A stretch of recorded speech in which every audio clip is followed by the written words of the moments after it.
মহেশপতি, শোনো, আজকে আমার অফিসে ঢুকতে একটু দেরি হবে। তোমার কিন্তু আজকে থেকে আবার সময় মতো অফিসে আসা শুরু, মনে আছে তো? যাবো যাবো। হ্যাঁ,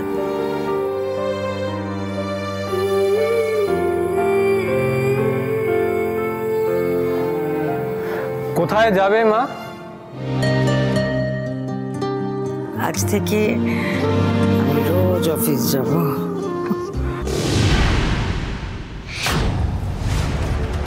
তবে পিকুটাকেও আপনার সাথে নিয়ে যান মা, আপনার সাথে সাথে থেকে পিকুও ব্যবসা শিখে নেবে।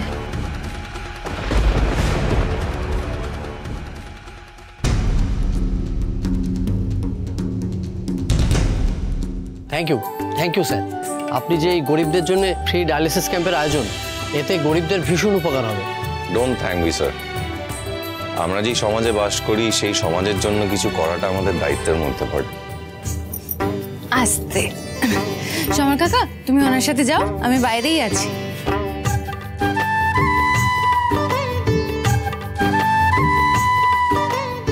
প্রতি বছর রুদ্র জন্মদিনে Annapurna trust and charitable care থেকে কিছু না কিছু করা হয়। রাইট। আজ যার মুখ রাগে লাল হয়ে গেছিল, কাল যখন তার সাথে দেখা হবে মুখে হাসি ফুটিয়ে দিস, তাহলে শোধবোধ। বেশ, তাহলে বুঝতে পেরেছো তো তোমাকে ঠিক কি করতে হবে? বুঝেছি।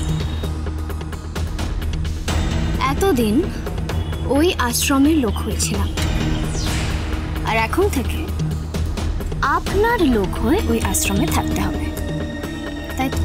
বাহ, তোমার মাথা তো দেখছি বেশ পরিষ্কার, সব কথা তুমি একেবারেই বুঝে যাও। শোনো প্রিয়া, স্নেহের আশ্রয়ের সমস্ত খবর আর জমি দলিলটা আমার চাই। আপনার কি চাই সেটা তো বুঝলাম, কিন্তু আমার কি চাই সেটা আপনি বুঝেছেন তো? তোমার চোখে যদি আমি লোকটা না দেখতাম তাহলে কি আজকে আমি এখানে আসতাম? শোনো, তুমি একদম চিন্তা করো না, আমি যেটা বলছি তুমি শুধু সেই কাজটা করে দাও, তারপর দেখো এই ভিখিরির জীবন থেকে কুহেলি তোমাকে মুক্তি দেবে। শোনো, ওসব হওয়ার কথা বলে আমার মাথা খাওয়ার চেষ্টা করবেন না ম্যাডাম। হাতে হাতে টাকা ছাড়ুন, কাজ হয়ে যাবে। আর যদি না হয়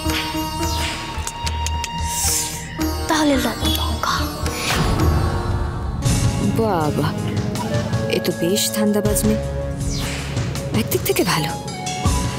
ধান্দাবাজ না হলে আমার কাজটা যে করতে পারবে না।